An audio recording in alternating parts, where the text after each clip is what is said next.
Building materials industry में field sales कोई आसान काम नहीं है ना? तो चलिए आज के इस एक्सप्लेनर में हम एक ऐसी जबरदस्त लीड मैनेजमेंट ब्लूप्रिंट को डिकोड करेंगे जो पूरी सेल्स स्ट्रैटेजी को 11 अहम हिस्सों में बांट देती है। अब एक नजर डालते हैं आज के एजेंडा पर। हम शुरू करेंगे इफेक्टिव डेली मार्केट कवरेज से, फिर समझेंगे कंस्ट्रक्शन साइट सर्वेस, उसके बाद लीड कैप्चर एंड रिकमेंडेशंस, फिर हमारा फोकस होगा लीड नर्चरिंग और शोरूम विजिट्स पर, और आखिर में बात करेंगे रिपोर्टिंग और फीडबैक लूप की। तो शुरुआत करते हैं पहले हिस्से से, इफेक्टिव डेली मार्केट कवरेज यानी फाउंडेशन बिल्ड करना। यहाँ मेरा मकसद बड़ा क्लियर है, एक ऐसा सॉलिड डेली रूट प्लान बनाना जिससे नई अपॉर्चुनिटीज सामने आए और इंडस्ट्री में स्ट्रॉन्ग रिलेशनशिप्स बनाए जा सकें। देखिए, बिना प्लानिंग के फील्ड में उतरना मतलब सिर्फ टाइम वेस्ट करना है। तो डेली कवरेज में एक्चुअली करना क्या होता है? सबसे पहले एक पक्का रूट प्लान चाहिए, फिर मार्केट विजिट करके नई साइट्स ढूंढना, कॉन्ट्रैक्टर्स और मिस्त्री से मिलना और आर्किटेक्ट्स के ऑफिस जाना, साथ ही प्रोडक्ट कैटलॉग्स शेयर करना और कंपेटिटर्स क्या कर रहे हैं उस पर चौकन्ना रहना बहुत ज़रूरी है। और हाँ, पेंडिंग फॉलोअप्स निपटाना और अपनी डेली रिपोर्ट्स अपडेट करना तो बिल्कुल नहीं भूलना है। अब यहाँ दो अलग अलग फील्ड इंटरैक्शंस के बीच का फर्क समझना जरूरी है। कॉन्ट्रैक्टर विजिट का गोल थोड़ा लॉन्ग टर्म होता है, मीटिंग्स प्लान करना, रिश्ते बनाना, उन्हें नई स्कीम समझाना और नए रेफरल्स निकालना। लेकिन जब बात किसी नई साइट सर्वे की आती है तो वहाँ फोकस एकदम शार्प और इमीडिएट होता है। वहाँ कंस्ट्रक्शन स्टेज चेक करनी होती है, ओनर की डिटेल्स निकालनी होती हैं, टाइल रिक्वायरमेंट समझनी होती हैं और साइट की एक्चुअल फोटोज कैप्चर करनी होती हैं। ये हमें ले जाता है दूसरे हिस्से की तरफ, मास्टरिंग कंस्ट्रक्शन साइट सर्वेज, जहां हम प्रिसाइज इंटेलिजेंस गैदर करते हैं। एक साइट असेसमेंट का सफर कैसा दिखता है? फेज 1 में कंस्ट्रक्शन स्टेज असेस की जाती है, फिर फेज 2 में आर्किटेक्ट और कॉन्ट्रैक्टर से इनपुट लिया जाता है। फेज 3 बड़ा ही प्रैक्टिकल है, एरिया मेजर करना और डिलीवरी एक्सेस चेक करना कि एक्चुअल में गाड़ी अंदर जाएगी या नहीं। और आखिर में फेज 4, जहां लीड को सही कैटेगरी में मार्क किया जाता है। अगर इस स्पेसिफिक रिक्वायरमेंट गैदरिंग को डीपली देखें तो इसका मतलब सिर्फ स्क्वायर फुटेज नापना नहीं है। इसमें रूम के हिसाब से टाइल्स का मेजरमेंट, स्पेसिफिक साइजेस और कस्टमर की फिनिश और कलर प्रेफरेंसेस पर बात होती है। बाथरूम फिटिंग्स की क्या नीड्स हैं, बजट लिमिट्स क्या हैं, ये सब समझना और एक एक डिटेल डॉक्यूमेंट करना एक सक्सेसफुल सर्वे की निशानी है। अब आते हैं तीसरे मुख्य हिस्से पर, लीड कैप्चर एंड रिकमेंडेशंस, यानी फील्ड के रॉ डेटा को सीआरएम के लिए रेडी करना। यहाँ लक्ष्य बड़ा सीधा है, एक आम से खाली प्लॉट की जानकारी को एक ऐसी फुली डॉक्यूमेंटेड सीआरएम लीड में बदलना जिसमें कस्टमर के लिए एकदम टेलर्ड प्रोडक्ट रिकमेंडेशंस शामिल हों। यही स्टेप आपकी पाइपलाइन की जान होता है। इसके लिए एक प्रॉपर लीड इन्फॉर्मेशन मैट्रिक्स बड़ा काम आती है। कस्टमर का नाम और मोबाइल नंबर चाहिए ताकि सही डिसीजन मेकर से डायरेक्ट बात हो।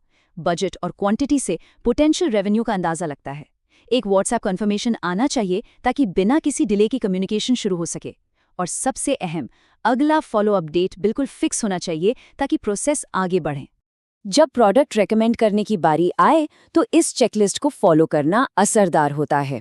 सबसे पहले कस्टमर का बजट कंफर्म करें, फिर उनके हिसाब से टाइल साइजेस, फिनिशेस और आइडियल कलर कॉम्बिनेशन सजेस्ट करें। यहाँ क्रॉस सेल करना जरूरी है, जैसे बाथरूम फिटिंग्स के साथ साथ सही एडहेसिव और ग्राउट रेकमेंड करना मत भूलिए। प्रोडक्ट्स के यूनिक फीचर्स बताइए, सैंपल फोटोज शेयर करें और आखिर में कस्टमर को शोरूम आने के लिए स्ट्रांगली मोटिवेट करें। इसी के साथ हम पहुंचते हैं चौथे हिस्से पर, नर्चरिंग एंड शोरूम विजिट्स, जिसका मेन मकसद फुटफॉल और अल्टीमेट कन्वर्जन लाना है। लीड नर्चर करने की एक टाइमलाइन बड़ी स्विफ्ट और स्ट्रिक्ट होती है। डे 1 पर साइट सर्वे और इन्फो कलेक्शन होता है और उसी दिन व्हाट्सएप पर लीड शेयर हो जानी चाहिए। डे 3 आते आते एक एक्टिव फॉलोअप होना जरूरी है और डे 5 पर टारगेट होता है एक final showroom visit appointment fix कर लेना। अब ध्यान दीजिए कि व्हाट्सएप पर लीड शेयर करते वक्त कुछ चीजें बहुत जरूरी हैं। कस्टमर डिटेल्स और साइट लोकेशन के साथ एक क्लियर रिक्वायरमेंट समरी और एक्सपेक्टेड बजट लिखा होना चाहिए। एक्चुअल साइट फोटोज जरूर अटैच करें। लीड की प्रायोरिटी लेवल क्या है, शोरूम आने में इंटरेस्ट कैसा है और अगला फॉलोअप कब होगा, ये सब क्लियर मार्क करके सीआरएम कंफर्मेशन सिक्योर करना होता है। शोरूम विजिट लॉक इन करने के 4 सीधे स्टेप्स हैं। स्टेप 1, प्रोडक्ट रेंज और शोरूम आने के फायदे एक्सप्लेन करें। स्टेप 2, डिजिटल कैटलॉग और गूगल मैप्स का लिंक उन्हें तुरंत भेज दें।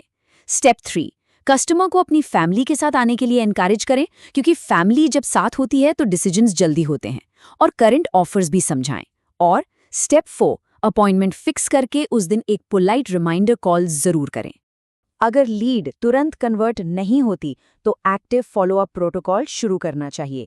पेंडिंग लीड्स को रोज चेक करना, कॉल्स या व्हाट्सएप मैसेजेस करना, उनकी करंट रिक्वायरमेंट और परचेज टाइमलाइन पूछना, साथ ही नई प्रोडक्ट फोटोज और ऑफर्स भेजना, कस्टमर के डाउट्स को पेशेंस के साथ सॉल्व करना और हर इंटरैक्शन के बाद CRM अपडेट करके नेक्स्ट एक्शन तय करना।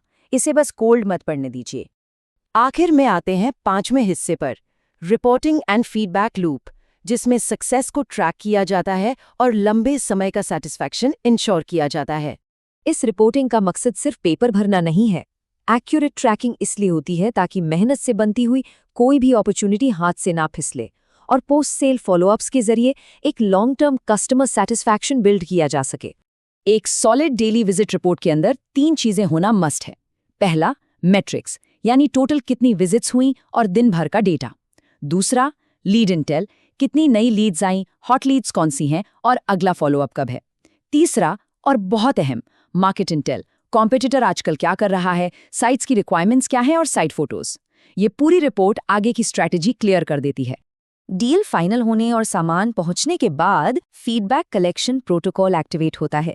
कस्टमर को कांटेक्ट करके उनका सैटिस्फैक्शन और डिलीवरी का एक्सपीरियंस समझना होता है। अगर कोई कंप्लेन है तो उसे तुरंत एस्केलेट करें।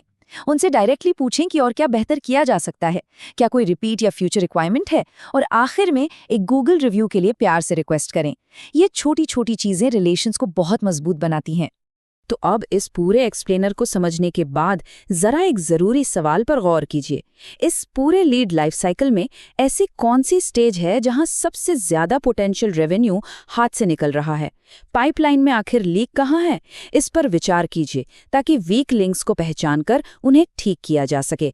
उम्मीद है इस ब्लूप्रिंट से आपको अपने प्रोसेस को बेहतर बनाने में मदद मिलेगी।